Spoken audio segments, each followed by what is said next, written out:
to episode 29 of the Dorton and Doetkott Debate Podcast.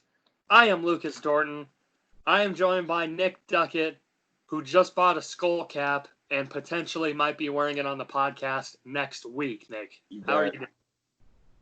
You know, week 30, one of them stepping stones. I got to come out with a new do. Well, not a new do, but a new I don't know, a new look. So New look? I think that's what we're doing next week. The fro is getting too big. I just got to contain it sometimes, you know. So.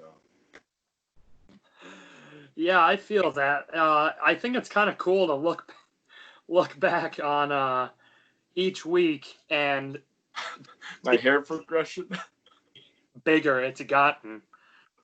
Now you're going to be shaving it at some point, or I'll be shaving it for you because the Panthers will be winning 8 games. You know, last time I got my haircut, I went almost all the way down to bald. Not quite, but almost all the way.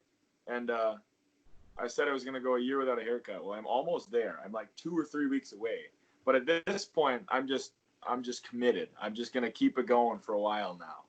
So I don't plan on cutting it anytime soon. And the Panthers, they ain't winning 8 games, so I don't got to worry. Okay. Well, we'll certainly have to see when that time comes. We'll have to see. They ain't winning 8 games. Not happening. All right. Just hate them. Keep hating. They played TB12 twice now. Yeah, no chance. Don't scare me. All right. Well, anyways, we actually have some stuff to talk about. Obviously, last week we did not have an episode, 4th of July, spending time with friends and family and stuff for that. So we had a day off last week, but we're back this week. It's probably pretty good that we didn't have an episode last week because there was not a whole lot to talk about. So it's kind of nice that in the now 2-week span, it's kind of built up a little more and we've been able to talk about some more stuff. Yeah, see, last week, the first 4th of July without baseball in a long, long time. Dude, my 4th of July sucked. I'm just going to say it. I had to work 4th of July. To be honest, I don't like 4th of July that much. I mean, I like going to the lakes, swimming, watching fireworks aren't that cool anymore, whatever. I just like, watching baseball, going to a Twins game, watching the hot dog eating contest, right? Well, I didn't even do that. I didn't even watch Joey this year. Oh. There was no baseball. I wasn't playing baseball. I couldn't watch baseball. I'm like, this is just Saturday. I stayed at home and watched Netflix, and then I went out to eat with my mom. I'm like, whatever. No baseball, not 4th of July to me. I don't care. Yeah, that's what I was saying. It certainly does not feel like a 4th of July because there was no baseball being played. To make matters a little worse, too, this time last year was the All-Star game, or the All-Star break. And then it would be the ESPYs, which I know they did have the ESPYs this year, but it was I'm sure it was I didn't even watch it. I'm sure it was way different than previous years. So, yeah. Well, anyways, we will get into some sports news. We're going to start off in the National Football League. The Patriots might be having their future starting quarterback, and future meaning this next season, and Cam Newton signed a contract 1 year. Essentially, he can make no less than $550,000 and will be making no more than $7.5 million in this contract. So, Nick, let me ask you this. Number one, do you like this for the Patriots and Cam Newton? I think it's a great signing for the Patriots. Now, I've never been a huge Cam Newton guy. And by that, I mean, I've never thought he was that great. He obviously had one really good year where he won MVP and they went 15-1 and they made it to the Super Bowl. But besides that, besides that 1 year, I don't think he's ever been anything too special. But let's face it, he's a good quarterback and was. I'm not quite sure he's ever going to get back to the form he once was, and I really don't think he will, with the injuries and whatnot. But the off chance that he maybe can, the Patriots could be a very solid team.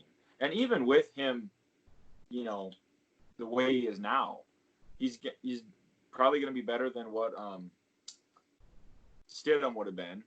And, with that defense, hopefully they do a little bit better offensive skill position this year. But I could see him making the playoffs with Newton easily, and they're getting him at like very, very, very cheap. So Yes. I mean, for them, it's a win-win situation. Newton, I mean, yeah, he probably deserves a little bit more money than that, but he chose to sign the contract, whatever. And I mean, I'm glad he's getting an opportunity, and if he proves himself, then he's going to get a big contract to get rewarded for it after this season. So. Yeah. That's kind of how I feel. I think Cam Newton it certainly was not 2015 Cam Newton where he won MVP.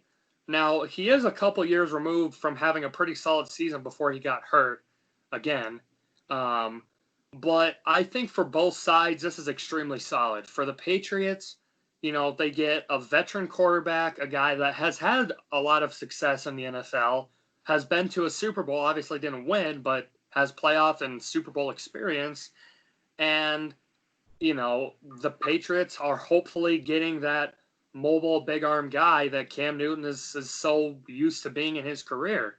So this is something else that I was kind of wondering too. Why do you think the Patriots didn't offer him a contract earlier? And, maybe they were just waiting to play the field to see if they could get him at a cheaper option later on. What do you think the purpose for that was? Honestly, I have no idea. I wonder if maybe they just assumed it was going to take more money to get him, and they weren't committed enough to do that. And then when they realized he was still on the board, oh, maybe we have a chance. Let's go try it. And then they realized, oh, I guess we can get him. I mean, I doubt it, but I don't know what other reason there'd be. I guess maybe maybe they just didn't see what they wanted out of Stidham and decided we got to go somewhere else. But they wouldn't have been able to be seeing anything what he's doing right now anyways. Or maybe that's the thing. Maybe they think they're not going to have enough time to get Stidham ready with this whole COVID thing, so they're going to take a guy who's at least got some NFL experience. I really have no idea. It's kind of weird, though. But, yeah, I don't know. I guess at some point they figured, well, Newton's our guy. Let's go get him. See what happens. So if you're Jarrett Stidham in this situation, how are you feeling? Because, okay, you sit under Tom Brady for a year, you learn under the GOAT. Great, you should be ready for the next season. And then Cam Newton comes along. Now, I've been seeing a lot of reports that say, well, it's not necessarily Cam Newton's job, that Jarrett Stidham still has a pretty solid shot. But I just I'll just put it this way. If Jarrett Stidham is starting week 1 over Cam Newton, I'm going to be a little surprised.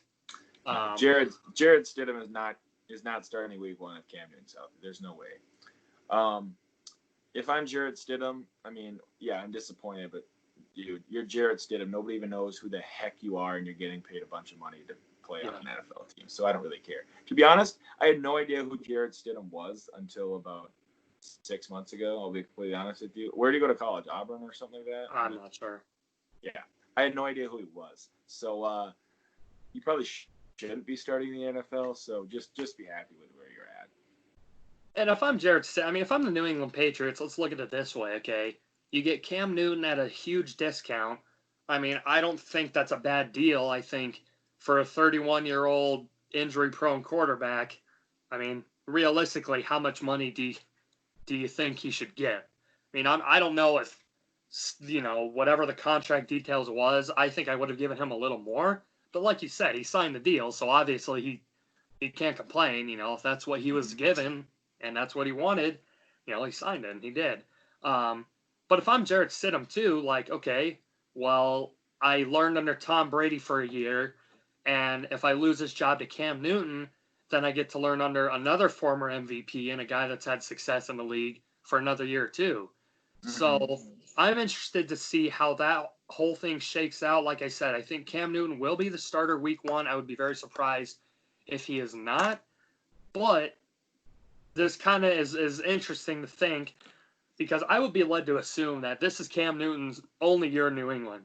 It doesn't matter if he plays well, brings them to a Super Bowl, or if he goes 0-16. I think this is just kind of like a tryout year. If you play well, maybe another team with another contract. I think so. Yeah, I think so. What do you think?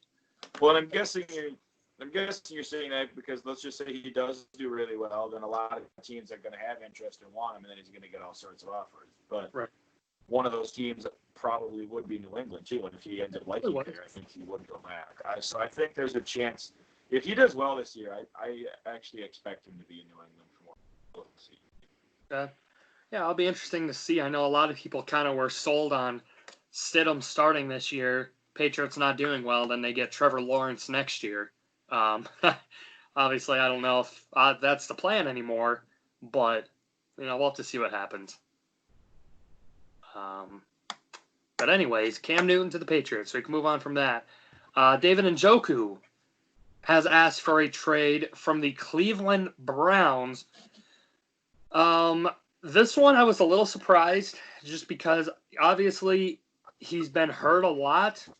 He hasn't, I don't think we've seen him at his fullest potential. He hasn't gotten a ton of targets, but do you think it's a little premature to ask for a trade before he's even played a game in the Kevin Stefanski system? I mean, not necessarily because they just got Austin Hooper, correct? Yeah. So he probably figures like he's not going to be touching the ball much, and he wants to go somewhere where he can. But I mean, let's be honest. This guy's barely played a season's worth of games, and he's been in the NFL for 3 years, and he honestly hasn't even showed that much, in my opinion, anyways. So, I mean, it's not like he has much leverage here. I mean, you're David Njoku. Like, let's be honest, he's not that good. I mean, he'd be nice to have if you're a competitor who's in need of a tight end. Yeah, go and get David Njoku. But I mean, it's not like they're going to be banging down any doors to get him. But I don't have any problem with him asking for it. No, if you want to be traded, then by all means ask to be traded. I really don't care.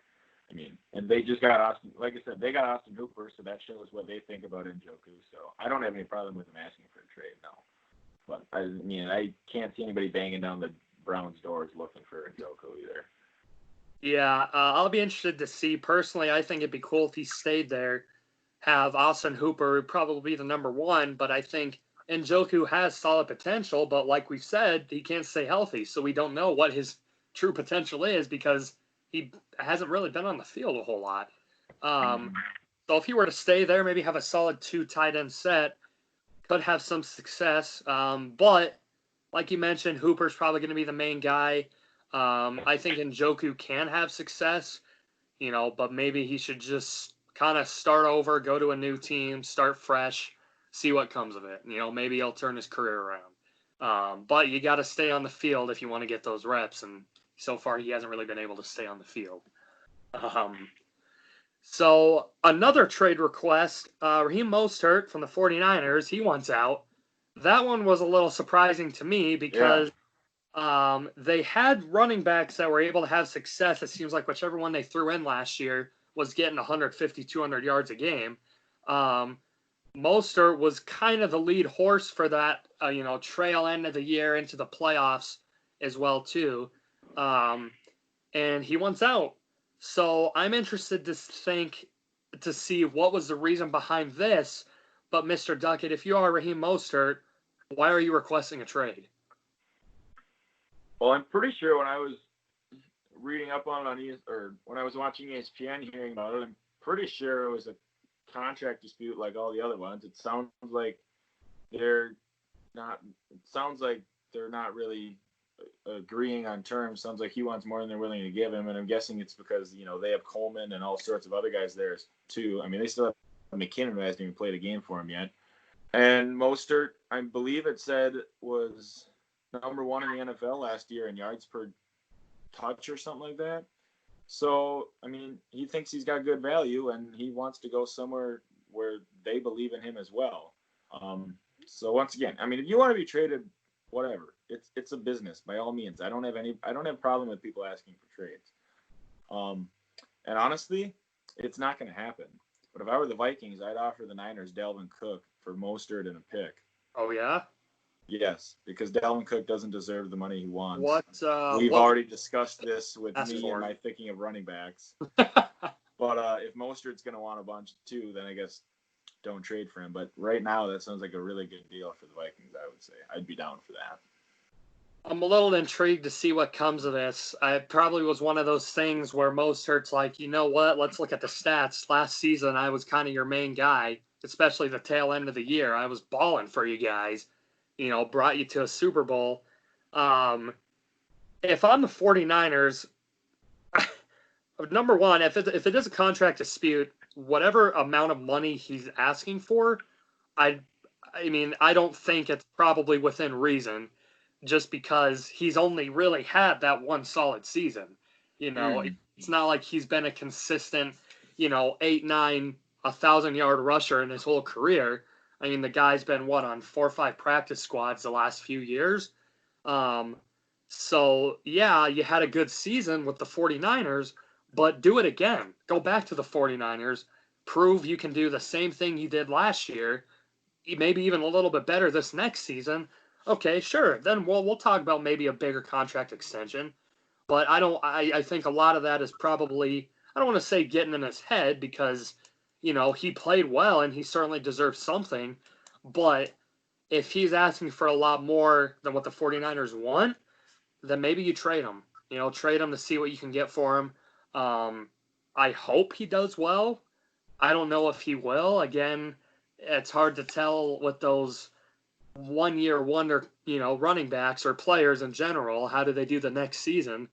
So I'm interested to see how he does next season, but we'll have to see what comes of it. Again, I'm kind of with you, on the line of, I don't really mind when players ask for trades. It kind of, for me, depends more on the situation than I think it does for you. But like in this situation, or especially the Njoku situation, you have another guy there who's probably going to be eating up the catches. Probably aren't going to get a whole lot of options. So in that case, I don't care. Go somewhere else, see if you can get your worth elsewhere. Yeah.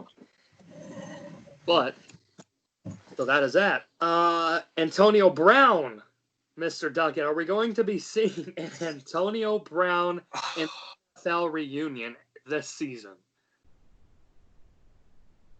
I don't know, man. I mean, I believe he's only like 32, and he's still obviously got loads of talent. So, like, it's hard to imagine him not ever playing again. But then again, like, Des Bryant hasn't played in 2 or 3 years, which still shocks me. I would have signed that guy. And if it's, I mean, a lot of teams just, even if Antonio Brown does appear like he's turned it around, I think, even if that were the case, which I think he's somewhat has already, I think there's going to be a lot of teams who just say, I don't care. I don't trust him. I don't want to bring that guy in. Mm-hmm. And so I don't know. I'd say 50-50. I really don't know. I don't feel confident saying one or the other. I'd give it a 50-50 shot. I find it hard to believe he's not ever going to play an NFL snap again. But at the same time, I think a lot of teams have pretty much just given up on him and won't ever give him a shot. So I don't know. I honestly have no idea. I know we've talked about this before when he was having that whole, I don't even know what to describe, that whole thing that he had with the Raiders and then the Patriots. I just think if the Patriots can't fix him, it's going to be hard for other teams too. Now, I'm all for, don't get me wrong, players having personalities and, big personalities and stuff like that. I think that happens a lot, and most of the time it's okay. And this is certainly with Antonio Brown, but the thing you got to ask yourself is, are you willing to bring that on in hopes that he can perform like he's capable of doing? Does the baggage outweigh the potential that he could bring? Which I think is a lot. I think he could add a value to, every single team in the NFL, I'm sure would love to have an Antonio Brown. And I'm sure if this is, a Madden video game, I think he's on a team at this point, because look at the stats, look what the guy can do. I mean, you're crazy not to sign him, but look at it on the side of, okay, well, is the personality going to become that big of an issue to where you don't even want to consider signing him? Mm-hmm. So that is what I'm interested. I know that he has been doing workouts with Russell Wilson and the Seattle Seahawks. So could you potentially see that being an okay fit in Seattle? Pete Carroll is a player's coach. He honestly really emphasizes, have personalities, be your own person. maybe that'll be a good fit for him. What do you think about that? I really would not have expected Seattle, considering they already have Lockett and Metcalf. But, I mean, hey, you add him with those two, with a good quarterback and Russell Wilson, a good coach and Pete Carroll. Hey, I mean, I think that could make it for a really dangerous passing game. I think it's unlikely, but, I mean, hey, I'd be all for it. What about Tampa Bay? That has also kind of maybe been a rumored team. Tom Brady, it seemed like, wanted Antonio Brown in New England. Really wanted him in New England. But they only had him for the game, and then he had his issues after that. They got rid of him. If I were Tampa, I'd say no.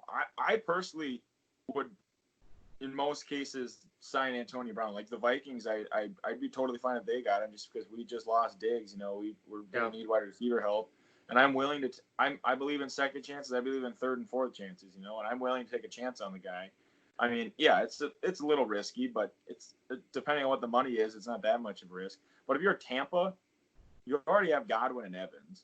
You drafted Tyler Johnson, who probably isn't going to play much, but I think he's going to be very good. I think the dude's a stud. You have Rob Gronkowski. You don't really need to take the chance on Antonio Brown, especially considering, you know, he's one of those guys who kind of like, you know, Odell has complained about not getting the ball and stuff like that. It's like, well, you already have Evans and Godwin and Gronk and whatnot. I don't think you really need to take the chance on AB. If I were the Buccaneers, no. But most other cases, I would be for taking him on. So let's say, you know, tomorrow you wake up and you're Bruce Arians. Okay, you're Bruce Arians tomorrow. Tom Brady walks into your office and says, give me Antonio Brown. What are you saying? That's tough. I mean, if Tom Brady, the GOAT of the NFL, wants him, then you give him. It's just like if LeBron tells you to do something, it's like you don't want to tick out him. You don't want LeBron to leave, you know. You don't want Tom Brady to leave. Not that he's going to leave. He can't just walk up and leave. But, I mean, if Tom Brady wants him, you should probably give the guy what he wants. I think that's what it'll come down to. Bruce Arians, again, another head coach that certainly does not mind the personalities and guys kind of being themselves too.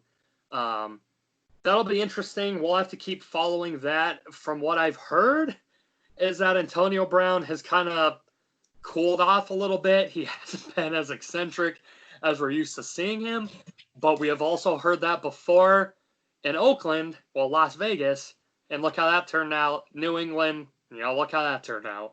So we'll have to see what comes of it. I think he deserves to be on an NFL team, but I think it really has to be the perfect situation. I think you got to have a Pete Carroll type coach. I'm not saying it has to be Pete Carroll, but I think you have to have a coach kind of like him that is like, all right, you know what? Go ahead and be yourself.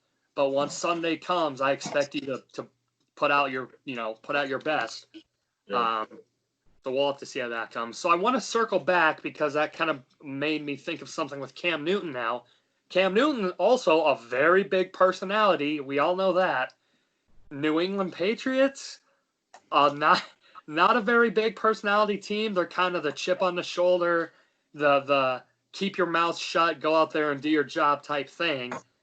Do you think in any way, Bill Belichick tells Cam Newton, like, cool off, like, let's do this thing, keep your mouth shut?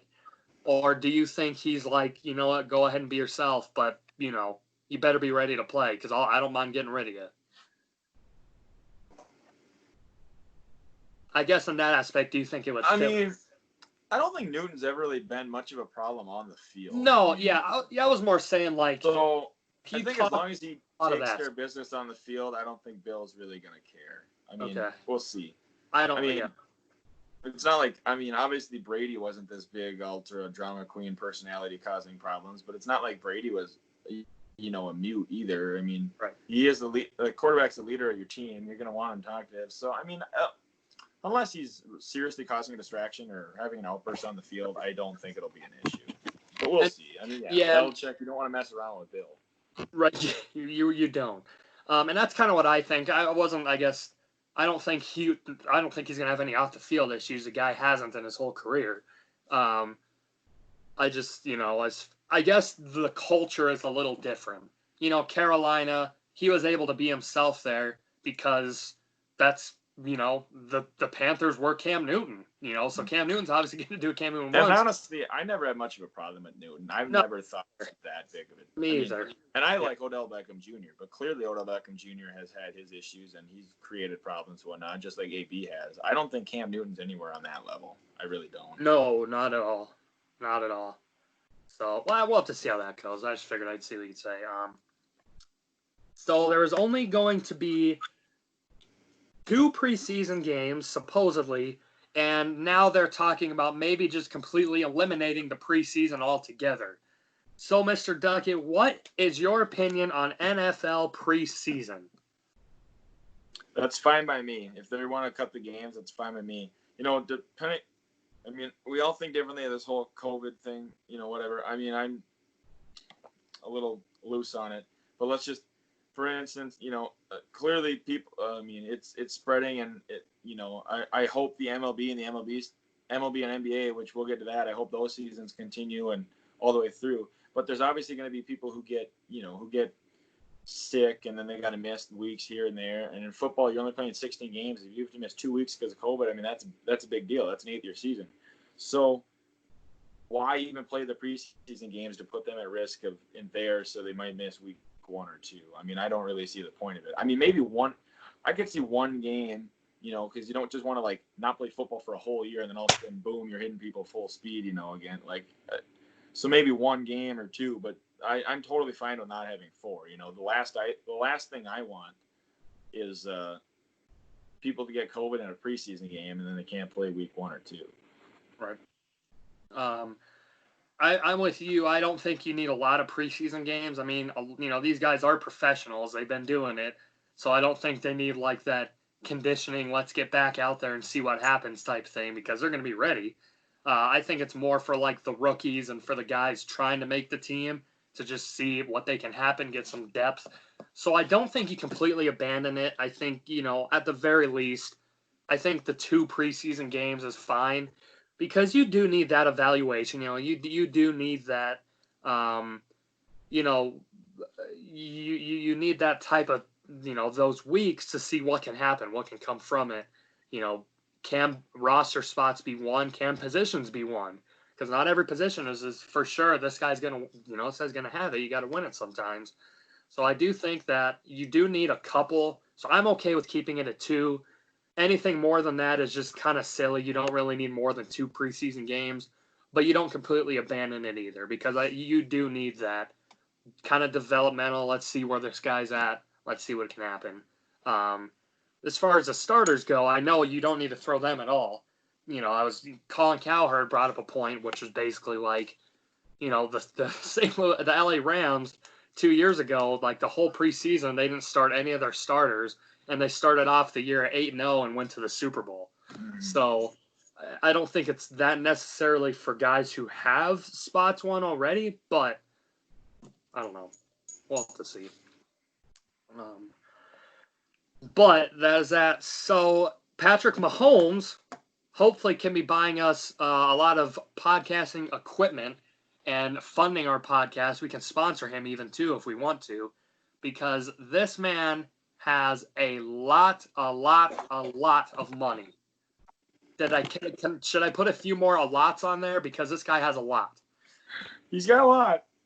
He just now signed a 10-year extension worth $477 million guaranteed, which could be up to, I believe, $502 million with incentives and stuff like that thrown in. So, number one, what is the first thing Patrick Mahomes is going to buy with all this money? Because he has just screw you money at this point. He can get whatever he wants. You know what I'd buy? What? A lot of Skittles. A lot of Skittles. A lot of Skittles. Skittles should sponsor you. A lot of Skittles, Dorton. Talk to Marshawn Lynch. He likes Skittles. I don't know what he's going to buy, man, but boy, maybe he can reimburse me for the money I lost at Mystic last night. How much did you lose? $220. You've had better days. I'm kind of on a rough spell, man. Yeah. I'm on a rough spell. But I don't know. I don't know what that man's gonna buy, but he's got a lot of money, or he's gonna. But I mean, hey, and I mean, I'll just get into the contract now. So I mean, is any guy worth that much? No. I mean, it's gonna be awfully hard to put a team around him now when he's probably, I don't know what the NFL salary cap is off the top of my head, but his percentage of it has got to be darn near 40% of it. I mean, it's going to be hard to field the team around him. But with that being said, if your quarterback wants money, you pay him the money. Because if you don't have that, I'd rather overpay for a good quarterback than not have one at all. Because if you don't have one, you're not going anywhere. And Patrick Mahomes is the best quarterback in football. You just won a Super Bowl with him. And even if you can't put the greatest team around him now, you're still, you should still be able to get some good guys. And Patrick Mahomes is going to make bad receivers good. The dude is amazing. So, I mean, I'm totally fine with the contract. I'm happy for him. And that man is going to make a lot of money. This is my take on this. One more thing. Also, the crazy part is, as the salary cap goes up, like his contract does. Like this is this is tied in with the percentage of the salary cap. So like right now it's like what, 470 million and like up to 503. But I read like as the salary cap goes up, so does his contract. And the salary cap's gone up like every year, I think, for the last 3 or 4 years. So he might make more money than what is initially out there. God, good for him. That's crazy. If I am an NFL GM, I don't think I'm ever giving out a 10-year deal. I mean, so technically he already has 2 years left, so it's a 10-year extension. So really it's up to 12 years. I would never hand out that amount of years to an NFL player because there's such a high risk that your career could be ended tomorrow. Now, they're obviously banking on that not happening. I don't think that will happen. Mahomes did have some ankle injuries last year, took him out a couple games. So he can get hurt. I don't think he is going to be an injury-prone type quarterback. I hope not, knock on wood. But I just think that is a lot of years to give out to someone. But having said that, if anyone in the NFL right now deserves that contract, it is definitely Patrick Mahomes. Yeah. He's the best player in football right now, in my opinion. He can do so much. It's coming off of a Super Bowl, and 2 years removed from an MVP as well. So this is my next question. In the next, so we'll just say 12 years, adding on the 2 that he already has now, how many more Super Bowls does Patrick Mahomes win? I'd be surprised if he doesn't win at least 3, maybe 4 in his career. Okay. I'd say at least 3. Because, I mean, let's face it, even Peyton Manning only won 2. Drew Brees has only won 1. Rodgers has only won 1.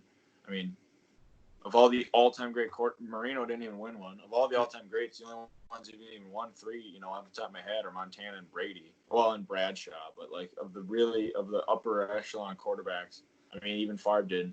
But, and maybe it's early, but I think Patrick Mahomes has already shown us the dude. He's going to be maybe the best quarterback in football for a decade. I mean, the dude's got unbelievable stuff. So I think he's going to win at least 3. So that would be 2 more. I could definitely see him winning more than that, but I think he's definitely going to win at least 3 in his career. I would be led to agree with you. I think 3 is the basement amount of Super Bowls that he wins. I think I could see him getting up to 5. I think potentially he could get 5, especially to kind of keep this crew together. Kelsey, Tyreek Hill. Obviously they'll have to throw in some guys every once in a while to a receiver. I mean, not everyone's going to be there for the whole 12-year duration of his deal. But I think with the talent that this roster has now, I definitely could see them winning a few more within the next 6 years, 7 years, maybe even. So we'll have to see what happens with that. So kind of like I said, 10 years, I would never give out that amount of money to any NFL player. I don't care what your name is. I don't care what stats you're putting up. If you're a quarterback, I would. Otherwise, no. Even for a quarterback, I still don't think I'm doing that. I mean, look at the Patriots, right? They gave Drew Bledsoe. What was that? I mean, that was a big contract. It was like 8 years, something like that. And then I'm not sure. Well, it was a big contract. I don't remember how long it was. But the first game, like the year one of his contract, he had an injury, and then oh boy, who comes in to take his spot? Tom Brady. Okay, At the so same time, though, I mean, there was a bunch of people upset about Kirk Cousins' contract that most of it was guaranteed.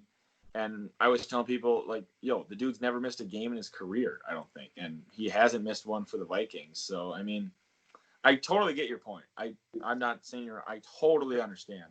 But when the quarterback, you know the way I feel about running backs, right? Yep. Well, I'm the complete opposite about quarterbacks. I'm aware. They're the most important position in professional sports, at least the major four American professional sports. So I don't want to lose you. So if it takes a 10-year deal to get you, I'm going to give it to you. Yep. Especially if your name's Patrick Mahomes.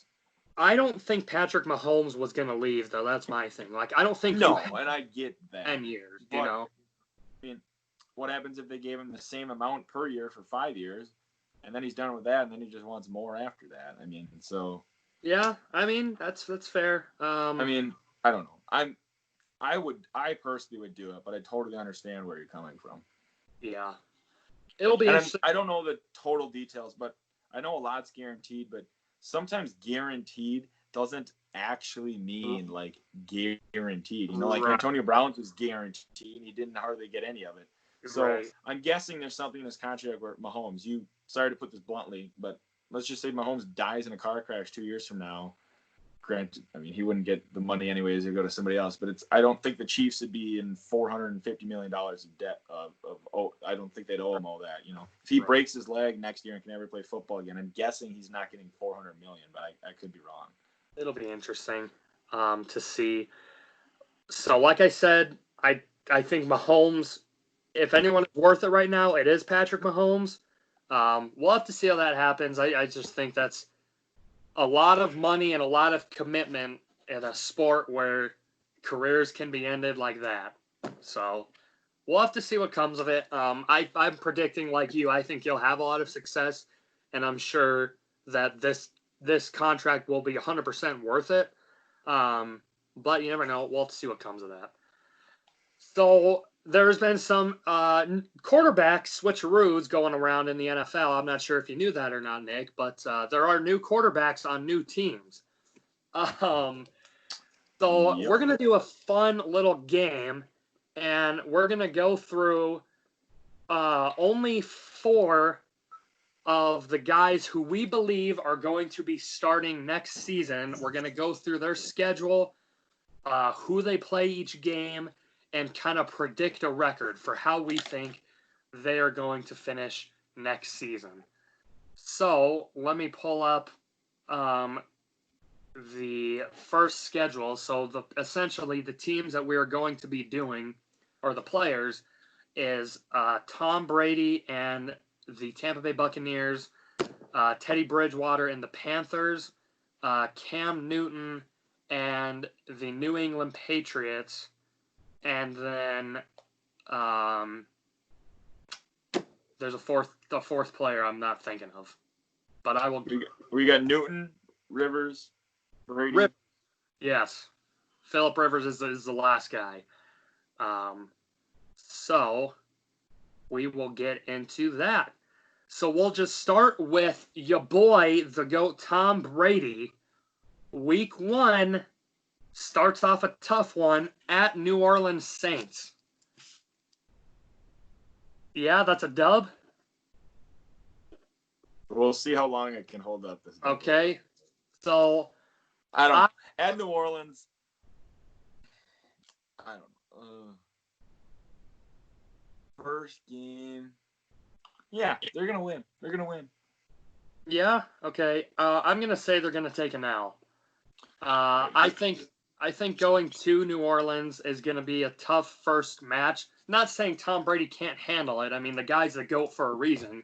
But that is a very wild crowd, and the Saints are an extremely talented team on the offensive side of the ball. I think it's going to be too much for them, so I'm going to say they're going to lose week 1. Tom Brady is going to lose his inaugural game at Tampa Bay Buccaneers. I don't know. Just for the record, this is going to be awfully hard for me. I haven't picked Tom Brady to lose a game in like 6 years, 7 years. So I don't know. If you just ask me what record the Buccaneers are going to finish with, I mean, I'd be like 12-4, 13-3. But when it comes to individual game, I don't really pick them to lose. But we'll see. I'll find one in there somewhere. We'll see what happens. Week 2, they're at home playing against the Carolina Panthers. Well, the Panthers aren't even going to win 8 games this year, so I'll put a win for that. I think the Buccaneers win that game. So Tom Brady gets his first dub at home. Week 3, they go to Denver, play the Denver Broncos. Who wins that? Another dub, eh? Yep. I think this is going to be a close game. Denver's had Tom Brady in New England's number. They have. Broncos also have a very young and lethal offense for this next season. I think the Buccaneers will pull it off. I think it'll be a close game, but I think it'll come down to Tom Brady versus Drew Lock and the veteran difference in between there. So I'm going to go with Tom Brady in that one as well, too. So week 4, they're at home versus the Chargers. Yeah, that's a win. That's a win? Okay. Oh, that's a win. I'll put a win for him too. Week 5 at Chicago Bears. If Trubisky's quarterback, that's definitely a win. But let's all start. I could see Chicago with Khalil Mack and whatnot. The best way to beat Brady is to get to him. But I just don't have a lot of confidence in Chicago unless they're playing the Vikings. So we'll give them a win. I think this is going to be the kind of game. I think the Chicago Bears could potentially give Tom Brady some fits. Does Mitchell Trubisky scare me? Not a whole lot. But does the Chicago defense scare me? Absolutely. Tom Brady, as we all know, is not the most mobile of guys, and if he's got Khalil Mack running down his throat, this could be a potential one where they might drop. So I'm going to give Chicago a win on that one. I think the Tampa Bay is going to lose. So week 6, they're at home versus the Packers. Oh, Brady versus Rodgers? Well, I ain't picking Rodgers in that matchup. Brady, man. Okay. I think this could be a close game. I don't think it will. I think Tom Brady's going to win. Just kind of mainly looking at the toasted Green Bay Packers defense. It is not good. They do not have a good defense. They pretty much blatantly ignored their biggest issue this offseason, besides also wide help. They had a terrible draft. And they had a terrible draft. I think Tampa Bay is going to win this one. I think Rodgers plays well, but I don't think the defense is going to be able to keep up. So I'm going to give Tampa Bay a win on that one. Week 7, they are at Las Vegas playing the Raiders. I'm telling you, I don't know where I'm going to put my loss in here. I mean, they ain't losing to the Raiders. Okay. Yeah, I'll give you a win there. I'm gonna give them a win as well too. Week 8 at the Giants. I'm assuming a dub. I mean, okay. Yeah, me too. I don't need to think too hard about that one. Week 9, they're at home versus the Saints. Who do you got in this one? We'll give them a loss here. We'll say they beat the Saints at home. We'll say they beat the Saints on the road and lose them at home. And I know the Saints are a much better home team, but if it weren't week 1, I would have picked Saints. But I just feel like Brady's going to want to come out and win week 1. And we'll just say they'll split with the Saints. So I'll give them a loss here. I'm also going to give them a loss. I think the Saints are still going to be too much for Tom Brady and the Tampa Bay Buccaneers. Not that Tom Brady won't play well. I just think the offense for the Saints is a lot better. Not to say that the Buccaneers have a bad offense by any means, but I just think the Saints have a bit of an edge there. Week 10, at the Carolina Panthers. That team, that's a win. Alrighty. I think this could be a close game. I think it has potential to be. I'm going to give the Buccaneers a win. But I think Tom Brady and the Buccaneers might underestimate this solid young Carolina team that will definitely win at least 8 games. So they might underestimate him and win by 20 instead of 35. All right. Sounds good. Week 11, they are at home versus the Rams.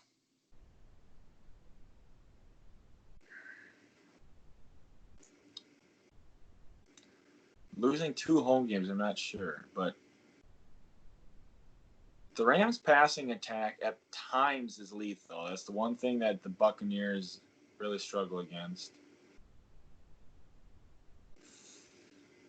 I'll just say they lose this one. I'm with you on that one, too. I think the defense could be solid. Jared Goff is a very boom or bust type player. I think he will boom this game. I think he'll play very well. And I think they're going to hand them another loss. Week 12, they are at home versus the Chiefs. Ooh. Dang. They play the Chiefs this year? Yep. I don't think they're losing 3 home games, so we're going to say they beat. You think they beat the Chiefs? I don't know about that one. I'm giving them an L. I think they're going to lose to the Rams. Obviously, the Chiefs are better than the Rams, but I got them losing to the Rams, so they're going to beat the Chiefs.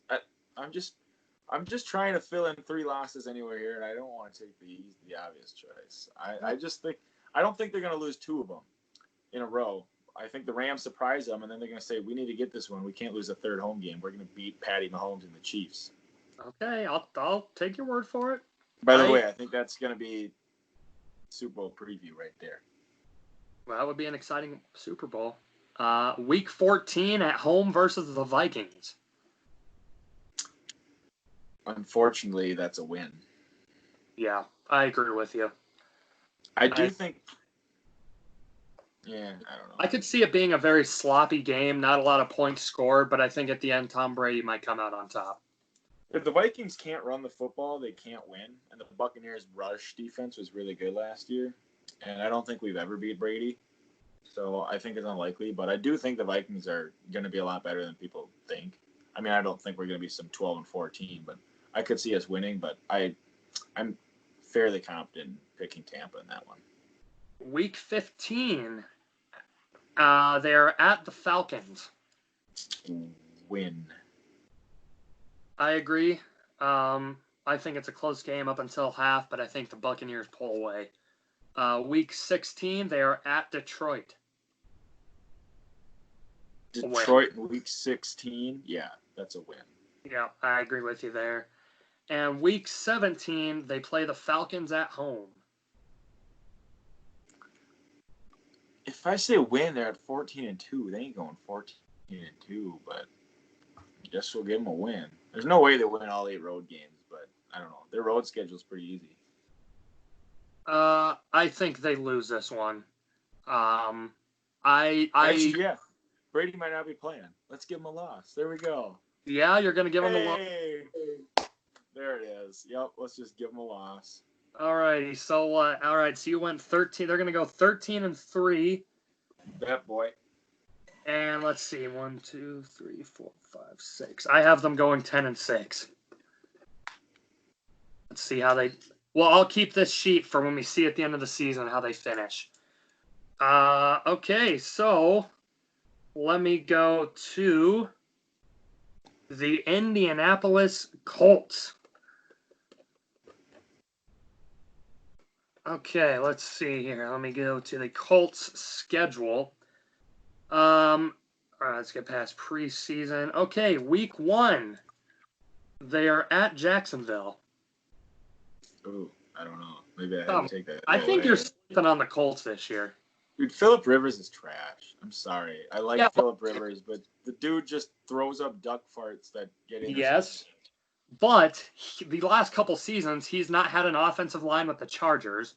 He is now going to probably the best offensive line in football. The dude can't throw the ball more than 10 yards without But having he has a some wobble in the air. protection. He has some protection. I don't think he'll be too bad. Who's he going to throw to besides T.Y. Hilton? Well, I don't know. Marlon Mack, maybe out of the backfield. Jonathan Taylor. So at Jaguars, I think they win. They lose. Really? Okay. Really. Gardner Minshew. Okay, week 2, they are at home versus the Vikings. That's a loss. I agree with you there. Dude, Danielle Hunter's going to eat him for breakfast. Week 3, they are at home versus the Jets. I think that's a win. We got to give him a win somewhere, yeah. That's a win. Week 4, they are at the Bears. That's a loss. That's a loss. Mm-hmm. Yeah, I'll give them a loss. Week 5, they're at the Browns. I think they win. That's a loss. Week 6, home versus the Bengals. I think that's another win. Yeah, we'll give them a win. Okay, week 7, they have a bye. Week 8, they're at Detroit. I think they win. They win that one. Okay, week 9, home versus the Ravens. I think they take an L on this one. Oh, yeah. Week 10, at the Titans. Colts have a lot of success against Tennessee. But in Tennessee, we'll give them a loss. I think it'll be close, but I think I'll give them a loss as well. Okay, week 11, they're playing the Packers. Where at? Home versus the Packers. I think it's a close game, but I think the Colts may come out on top. That O-line against the Packers' abysmal rush defense. Or no, they were actually a fairly decent rush defense. Not in the playoffs. Screw the Packers.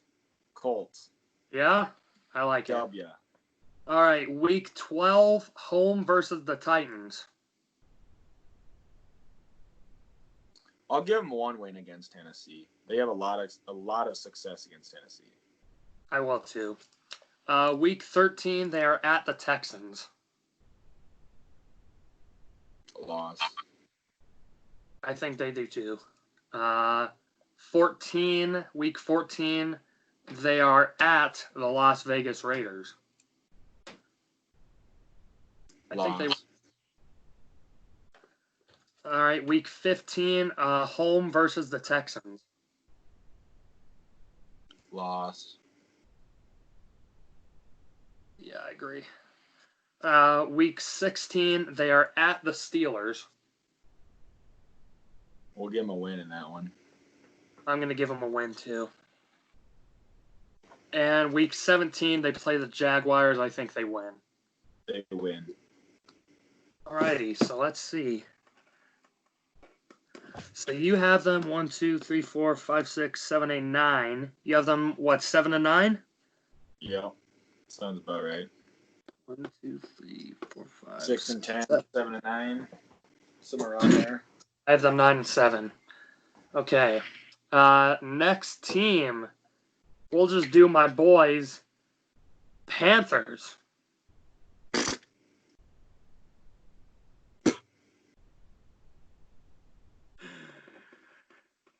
Okay, Teddy, 2 gloves, baby. Dort, you see all this? Yeah, Get used to it. It ain't coming off. I'm cutting it off. All right, Carolina Panthers, week 1. They play the Raiders. Where at? Home. It don't matter.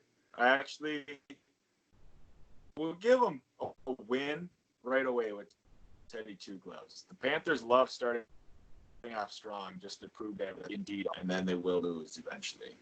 All right. Week 2, they're at the Buccaneers. We both have that's a loss. Yeah,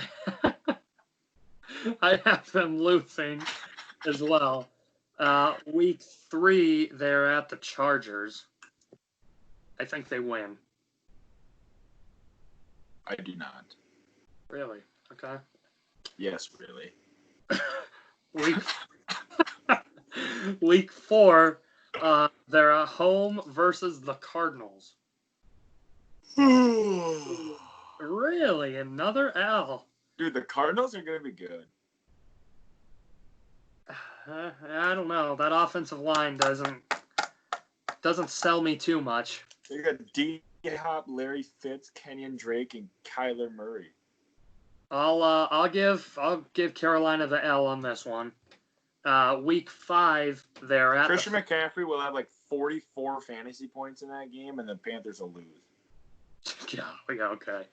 Week 5, I have them at Falcons.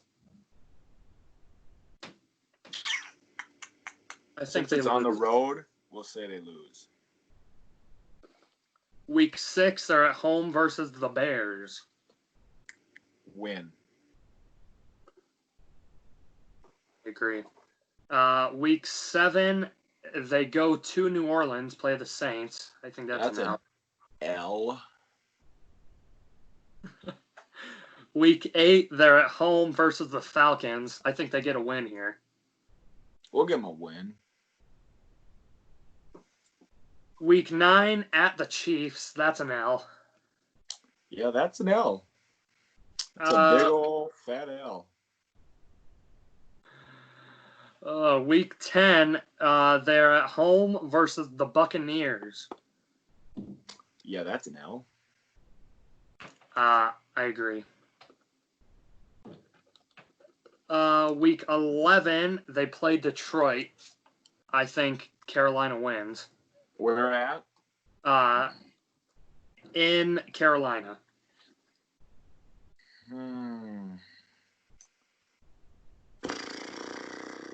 Sure, give them a W. All right. Week 12 at Vikings. Yeah, that's an L.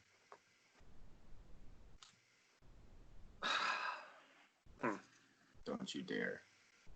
I'm just saying, Vikings. Do you say at Minnesota? Yes.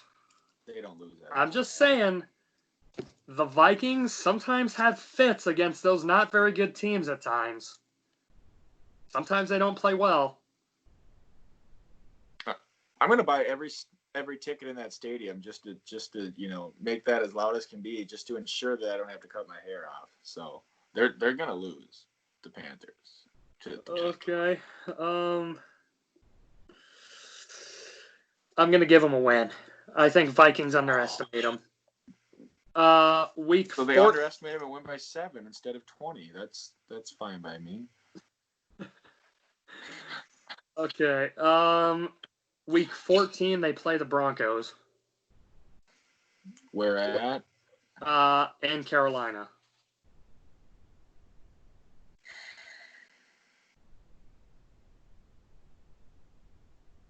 Yeah, well,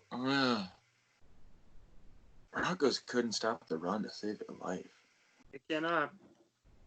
I think Carolina wins. We're gonna give them a win. Okay. Week 15, they go to Green Bay and play the Packers. That's a loss. I agree. Week 16, at Redskins, I think they win. Well, I mean, if your boy Dwayne Haskins is still quarterback, then they win, yeah. Oh, my. And then week 17, they play the Saints. I think they take it L. That's a big fat L. So let's see. How many? 1, 2, 3, 4. You had them winning 4 games. We're halfway to 8. 3, 4, 5, 6. I had them going 8-8. So you better have them going 8-8. Yeah, I'm going 8-8.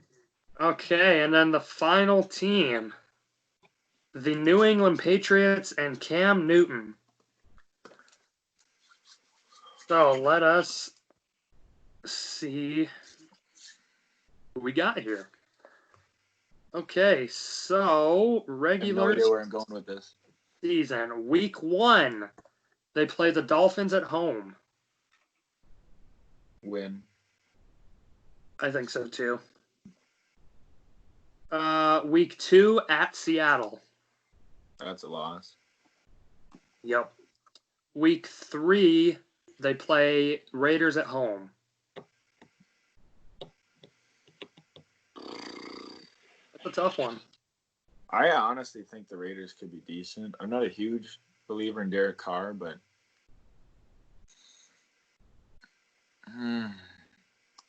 I'll give the Patriots a win. I think Vegas wins this one. I'm going to give them an L. Week 4 at Chiefs. I'm giving them an L there. That's an L.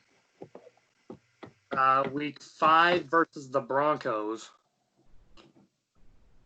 At home. That's a loss.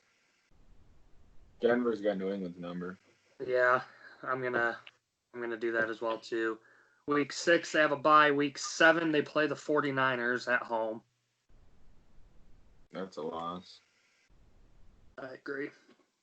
I honestly don't think San Fran's gonna be that great though. Week 8 they go to Buffalo and play the Bills. I think they win. I'm gonna say they upset them. Okay. And win. Week 9 they go and play the Jets on the road. I think that's a win. I think that's a loss. Okay. I like the Jets. Week 10 they play the Ravens at home. Loss. Yeah. Week 11 they go to Houston and play the Texans. Loss. I would agree with you. Week 12 at home versus the Cardinals. I think they win that one. Loss. Week 13 at Chargers. I'll say they win that one. I think they may win that too. Week 14 they are at the Rams, and this is a short week. It's Thursday Night Football. I'm going to say Cam Newton surprises and beats the Rams. Okay. I think they will take an L. I have them winning more road games than they do home games. Week 15, they go to Miami and play the Dolphins. Loss. I think so too. They have that one stinker game against the Dolphins every year. Week 16, I think they play the Bills at home. I think they lose that one. I have them losing this time as well. And week 17 at home versus the Jets. I think they win.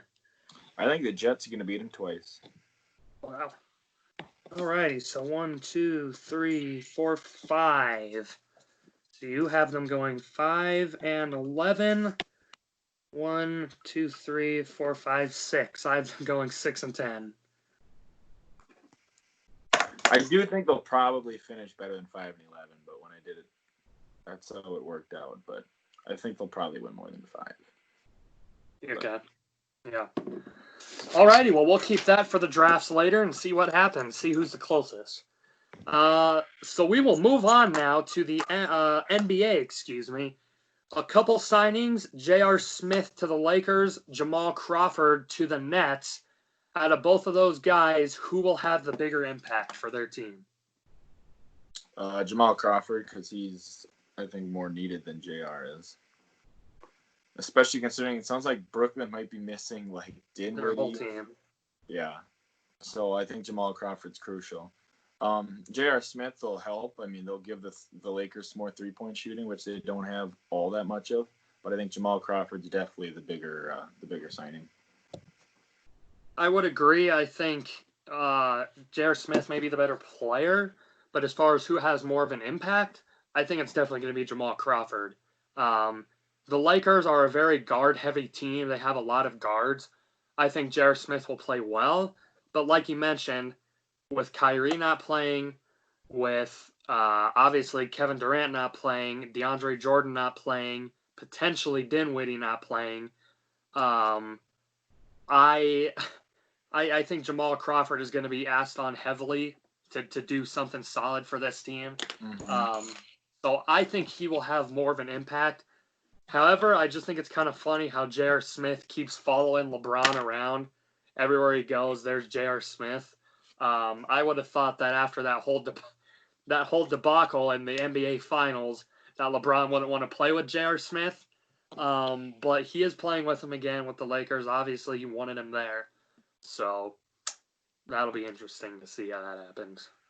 Yeah, with that whole JR debacle, it's kind of crazy to see him with LeBron again, but I don't know. We'll see. Mm-hmm. So anyways, move on from that. Again, that's pretty much about the only NBA talk. Not a whole lot really has been going on. They started their practices. They're at the bubble now in Orlando. So hopefully that's been going well for them. I'm excited to see what comes of this with probably no fans there. So we'll have to see how that happens. Moving over to MLB, the only piece of news for MLB is a little bit of a scary one. Masahiro Tanaka took a line drive off the head versus Giancarlo Stanton. Nick, did you see the video? I did. He got rocked. He did. It was not a good sight. Now, all reports are kind of saying that Tanaka's fine. He's alert, responsive, and he's doing well, which is great to see because the Yankees, on just that end, they can't afford to lose another starting pitcher. With Severino obviously not pitching at all this season. So Tanaka hopefully does well. Definitely wish him a speedy recovery. Anytime you take a line drive off the head is scary, but especially off with a guy like Giancarlo Stanton, a lot scarier. So glad he's doing well, and then hopefully that does not happen again. So, what are your thoughts about not having an L screen? I know a lot of people are like, "Where's the L screen?" Blah blah blah.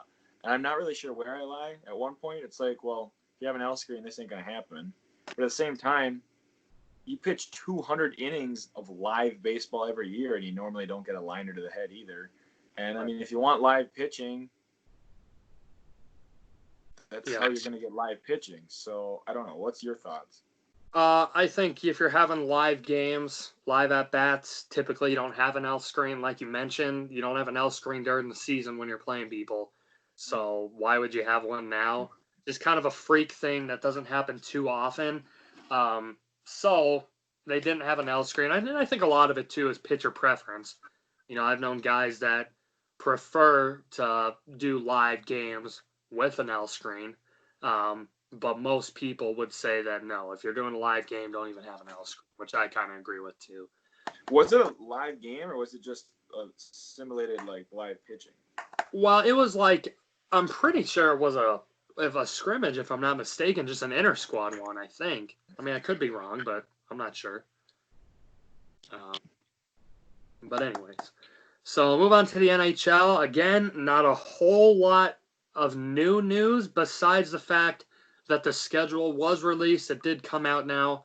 So now the teams know who they will be playing, when they'll be playing them. Essentially, the NHL came out and said that they're going to have about 15 hours worth of hockey every single day, with the two hub cities being in Edmonton and Toronto. That's where all of the games will be played for the rest of the season, through the playoffs and into the Stanley Cup as well, too.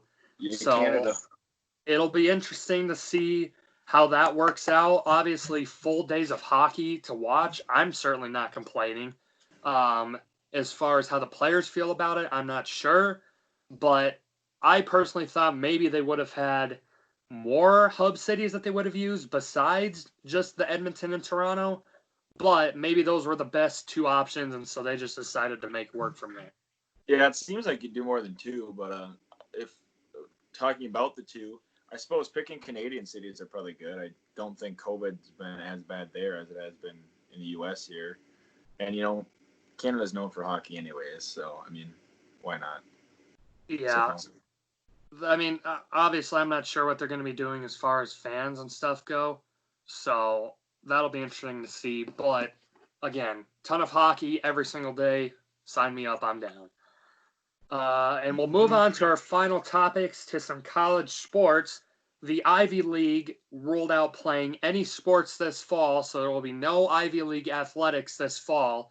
And the Big Ten came out and said that they will be doing an only conference schedule. So basically, they're only playing games inside the conference. They're not going outside of the conference to kind of minimize travel and potential risks for getting COVID. So I want to ask you about that. Do you think that because of those two things, do we have college football this fall? I'm pretty confident we're going to have professional sports, but college, I don't know.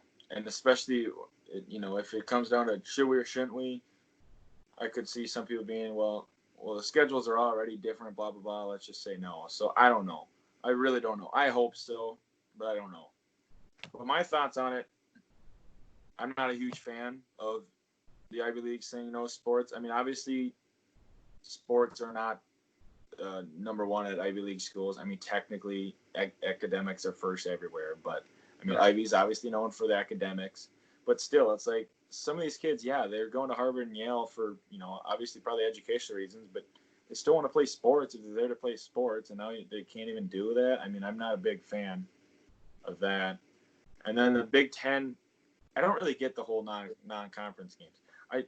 Because if you're going to say minimize travel, well, that don't make much sense. Because the Big Ten stretches from Minnesota to Rutgers. That's half the country in East-West anyways. So, I mean, you're still traveling plenty. And, I mean, yeah, you could say, well, we don't want to be at risk of COVID while playing some useless, meaningless school. Well, I mean, I get that, but, I mean, no non-conference games at all? I mean, you're only going to play like 9 games. Somebody told me maybe they're going to try to add a conference game in there or something. I guess 10 conference games would be all right, but we'll see. So, I don't know.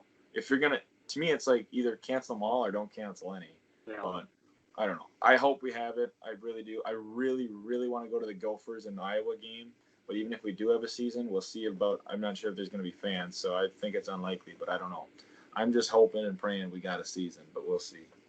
I think especially in college, these kids, it's like they're not going to be in college for 12 years like some professional athletes are, and I feel so bad for them. So we'll see. I think after these two developments, I don't think it's going in the right direction. I could personally see other conferences doing something similar, or just maybe. Or should the Pac-12 already? Didn't the Pac-12 already kind of do the same? I think they did something similar to that. Yeah.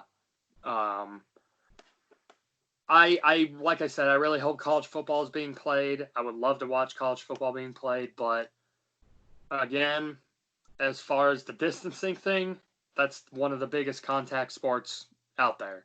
Yeah, I'm just looking now. I think Pac-12 followed the Big Ten suit, or followed suit with the Big Ten. Okay. So it'll be interesting to see what comes of it. We'll definitely be following it closely. I would love to have college sports this year. We'll have to see what comes of that. But I do not think it's going in the right direction for that. So I'm not going to get my hopes up. But if it happens, great. If not, that's kind of what I think is probably going to happen. But who knows? We'll see what happens. But anyways, that's the end of our show now. Episode 29 is finished. Mr. Ducky, you got any comments, questions, concerns? Countdown's on until July 25th. That's right. I just want me some baseball. Specifically 26th when it's actually Twins baseball. Yeah, Rockies also are on the 26th as well, too. So. But countdown's on, baby. And then 31st for NBA.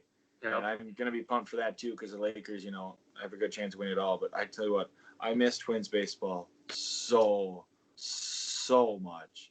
Yeah. I am just in countdown mode till the 25th. If I could snap my fingers and go to the 25th, I'd do it right now.